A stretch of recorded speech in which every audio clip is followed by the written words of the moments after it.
These are three of our Judson Press authors. They'll be here signing books. Hey, I'm Jonathan Malone. Hi, Meg. Hey, everybody.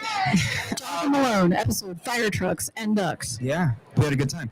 So I wrote the book A Peculiar Church. It's a book that really tries to address a Baptist way of doing theology, rather than just a Baptist history or a Baptist polity, but really thinks about the theological questions and challenges we have in being Baptist in whatever form that may occur.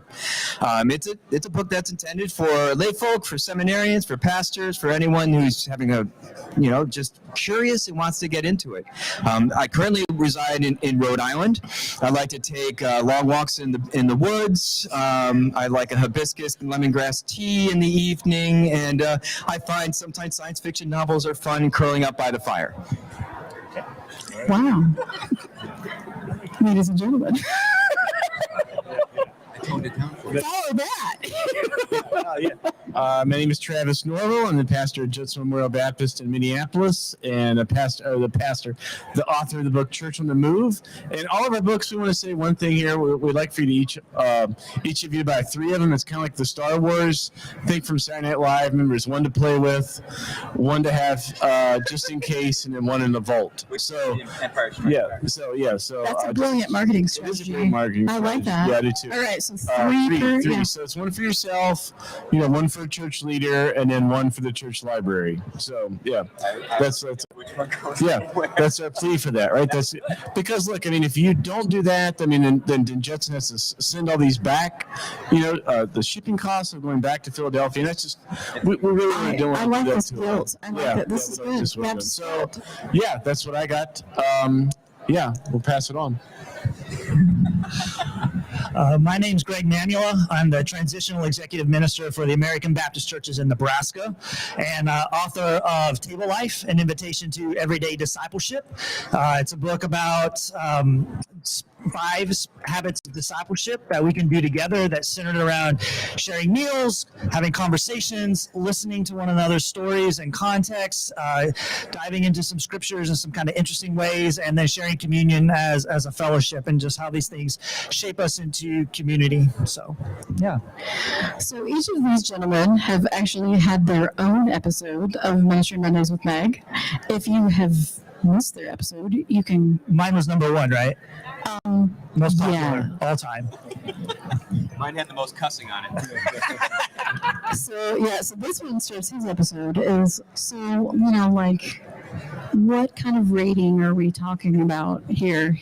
PG-13, so each of them have had their own episode. If you would like to, they're great. They're fantastic. They're available on Facebook, YouTube, Spotify, iTunes. Just put Ministry Mondays with Meg, but you got to put the with Meg in there, or you'll get somebody else. So, but listen to them, not just because it's me and I'm asking you, but because they're actually really interesting guys. If you don't know them, so you, Jonathan, like to go out now. You've hanging out in the woods, right? Do you take reading material with you when you go? So for those who don't know, I've transitioned in my ministry from parish-based pastoral ministry to more of a wilderness-based pastoral ministry. I would describe myself as a wilderness pastor now. So I lead backpacking trips, day hikes, wilderness excursions of sorts. As far as reading, it's a great question, and I've got to give some credit to Belden Lane, who wrote this great book, Backpacking with the Saints. Fantastic book. Don't buy it and read it though. Buy our books instead. Yeah. They're better. Check this out. The library is a good place. But he really talked about taking some writings of saints and sitting with them, and it woke me up to a way of reading in the wilderness, because we don't want to carry a lot of weight. So carrying War and Peace with you in the woods, not a great idea. First of all, you don't have time to finish it, and it's really heavy. I take with me poems. Poetry and scripture, Okay. because you can sit with one poem again and again and again and read it and hear it multiple times. You can sit with a passage of scripture again and again. Taking the whole Bible that's a commitment. If you want to do that's fine. But and right now the poets I've been leaning on a lot is Mary Oliver, of course, especially when I'm among the trees, and David Wagner's Lost are two poems that are just really fantastic. But that's the reading I take with me. And everybody has survived your journey so far. I think I have about a 98% success rate. 98. Okay. Again, this is why I said I wasn't going. Bears, sleeping bags, tacos. Those kind of things. So when you go, you just take backpack. You couldn't take Travis's bicycle. Well, we couldn't, although we could do a bike trip. And I can't do rag ride this year, but last year I did my own exploring the Erie Canal Bike Trail. It is an amazing trail, yeah, from Albany to Buffalo, and all I did was sing the song the whole time. It's a great way to go insane. But part of what I try to do is to get people outside and to have wilderness or journey experiences, kayaking, canoeing trips are possibilities too. Bike trips are great, and the idea of carrying the bare minimum, getting on your bike every day, and just cycling, and then stopping and camping or staying at a bed and breakfast or an inn or something. These are great adventures to have. That's a great answer, Travis. So, what's I don't know if I asked you that, but what was the longest ride you've done? I mean, do you do purposeful long rides, or is yours all related more to the commute, the daily ride kind of thing? Yeah, I'm more focused on kind of micro rides. Yeah, so Okay. about 20 miles a day. When you figure out all the errands I do, something like that, and visits. But I do longer rides, but I really concentrate more on just local rides. Okay. Yeah. I'm thinking about your journey. That you take with your backpack. What do you take on your journey? What do I take on my journey? Well, it can be all kind of things, right? So I would have a Bible with me. Okay. Yeah, I would have a communion set with me. I will have a little vial of anointing oil. I'll have that with me. Yeah.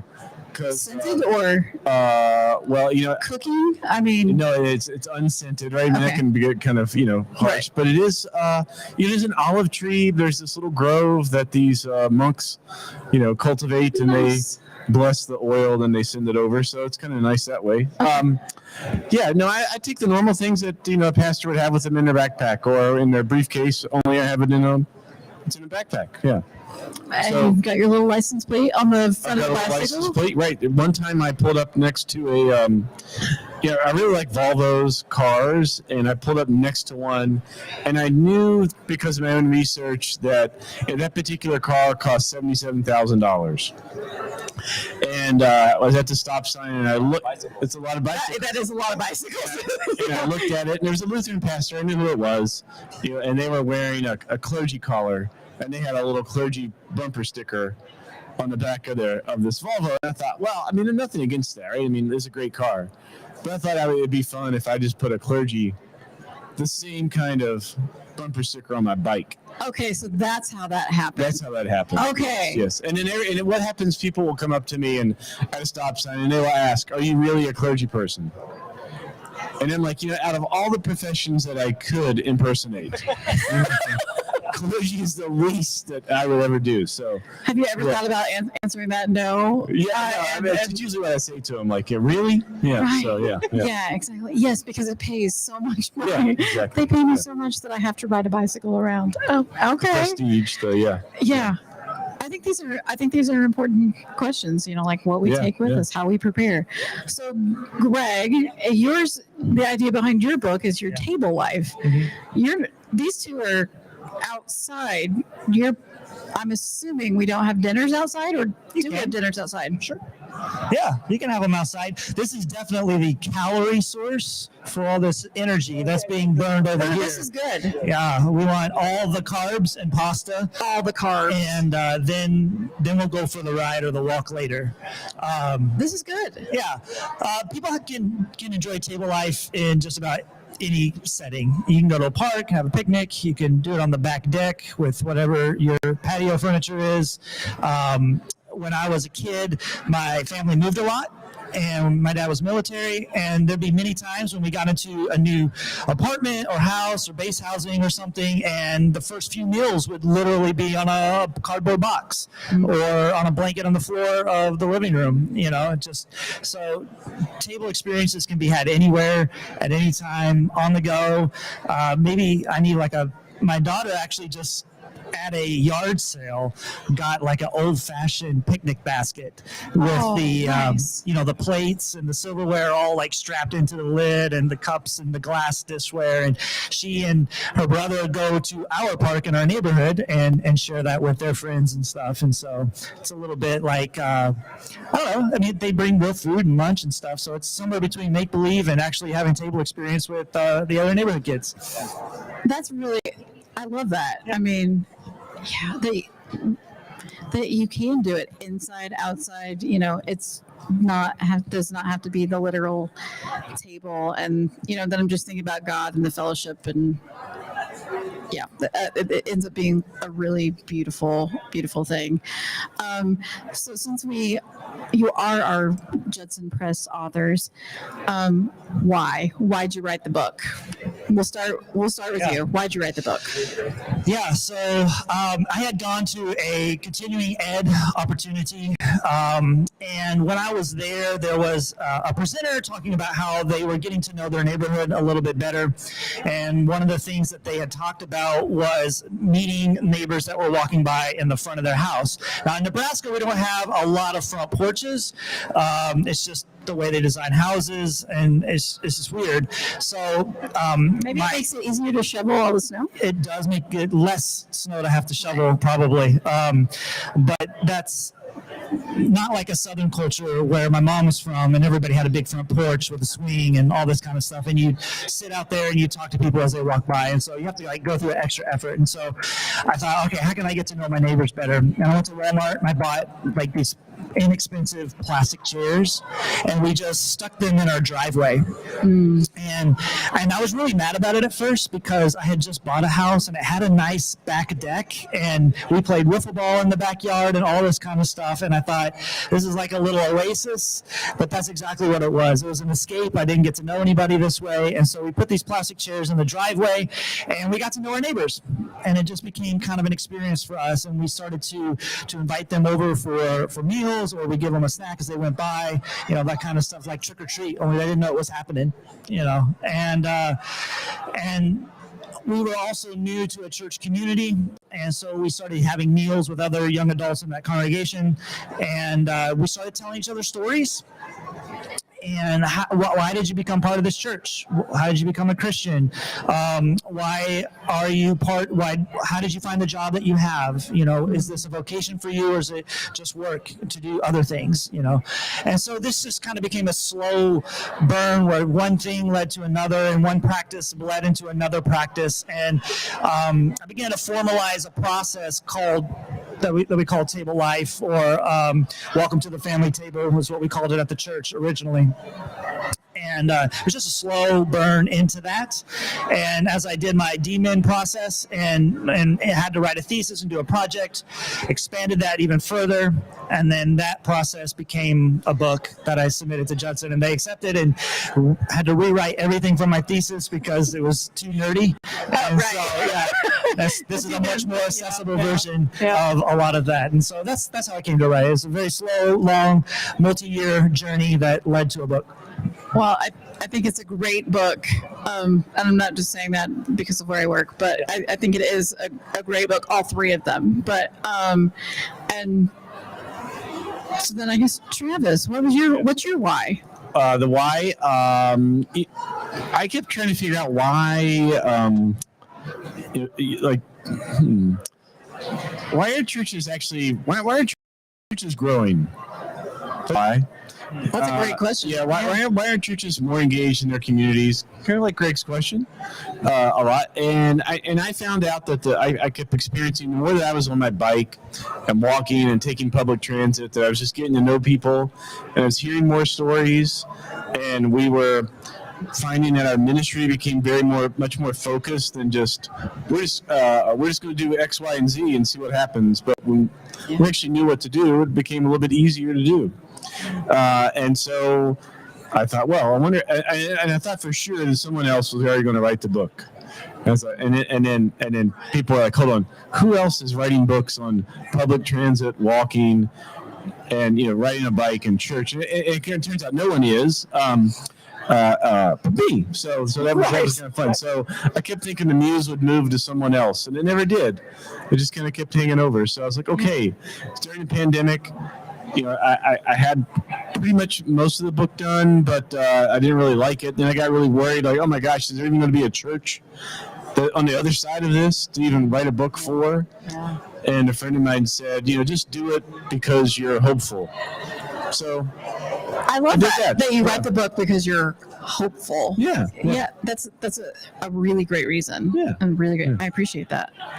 All right, your why. Okay, so my academic training is as a theologian, so that's where my mind goes, and I think in the library of Baptist homes, there's some great history books. I would recommend Bill Leonard's Baptist Ways, sold by Judson Press. Excellent book.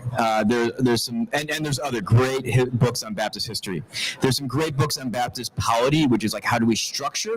I would especially recommend Torbett and Maring's book, recently edited by David Gregg, sold by Judson Press, Baptist Manual of Polity and Practice. Yeah. Wow, I mean, they should employ you or something. Right? No, but these are really excellent books. But when it comes to Baptist theology, aside from William James McClendon's book, Baptist, Witness, Doctrine, and Ethics, that's a really good one. But that is a little more removed from the pews. And I think a part of being Baptist, it's not just the pastors that should have the tools to think theologically, but I think the parishioners need to as well, because it is a priesthood of believers kind of thing that's supposed to be happening.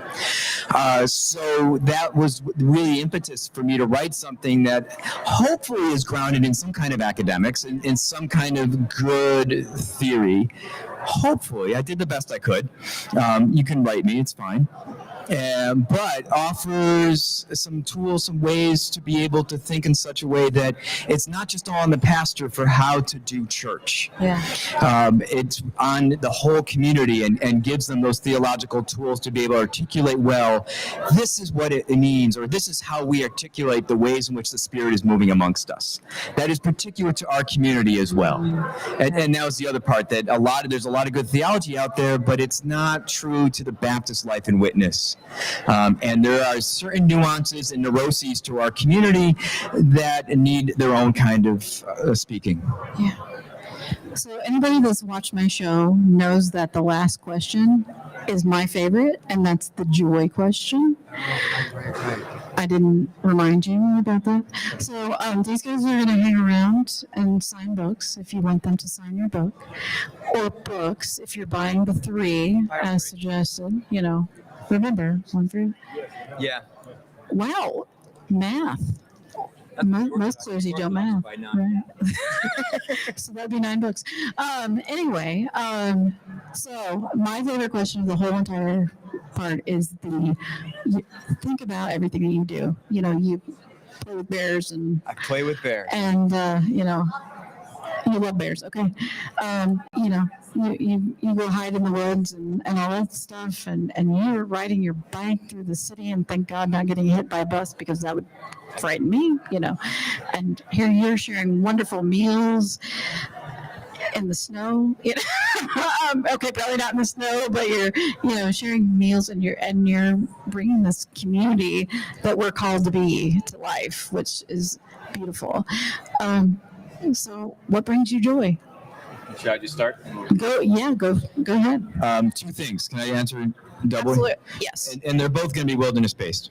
But one is being a part of someone's aha moment in the wilderness.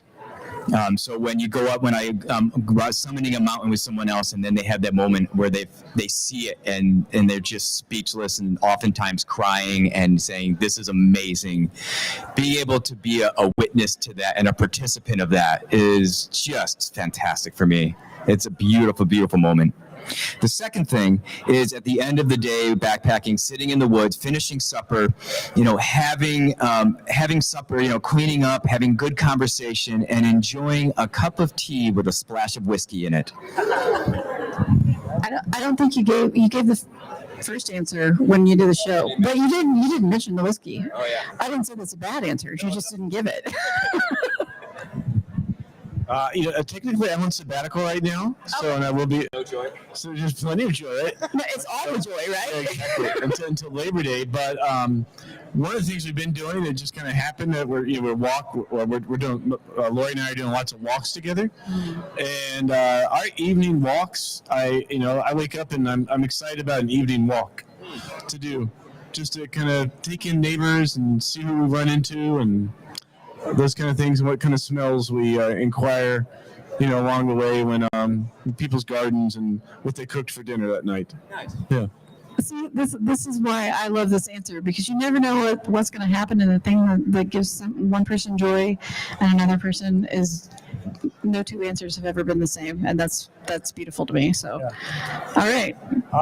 It's summer, and so Oh, wait. I know what this answer is. I know what this answer is. A lot of joy centers around baseball and watching baseball, playing baseball. I'm in 2 rec leagues that I invite people back to the house for some table experience with teammates, and that's always a good time. My kids are 15 and 12, and they are starting to cook, and so we're spending some time as a family learning to grill out and cook and prepare and plan meals together instead of just always preparing meals for them. They're now part of that process and learning to cook and starting to make their own lunches and things. And so that's bringing me joy that they're becoming whole humans that are capable of life, and that's exciting. Yes. So, yes, it's really exciting. As a mom of 3, yes, it's exciting. All the baseball. That's what we all the baseball. All of it. Yeah, it's a game. It's a game. That whenever the Ahsoka Tano Star Wars series drops on Disney Plus is going to be a thing that we all do. You guys are gonna have a Zoom conversation and watch it together, because that'd be cute. I'm offended you would have assumed that. You're offended I would assume that? I mean, okay. All right. I know everybody, has places to go and things like that, and Greg is late for. It's fine. Meg did it. So I appreciate all of you coming and listening to us. Catch their episodes online or on Spotify or iTunes. They're hilarious. They're informative. And it really just gives you this is just a small peek, into their personal.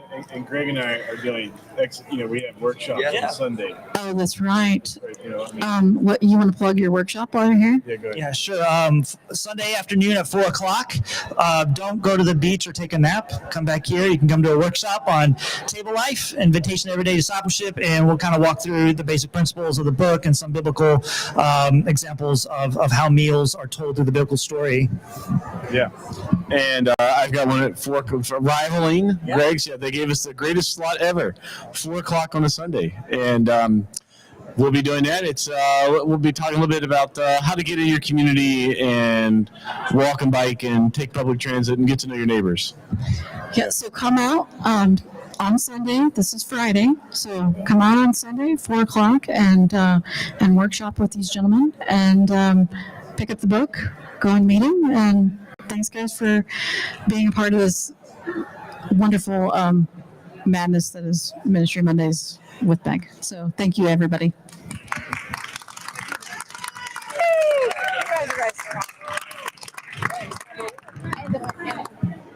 Oh, they're chanting you. Yeah.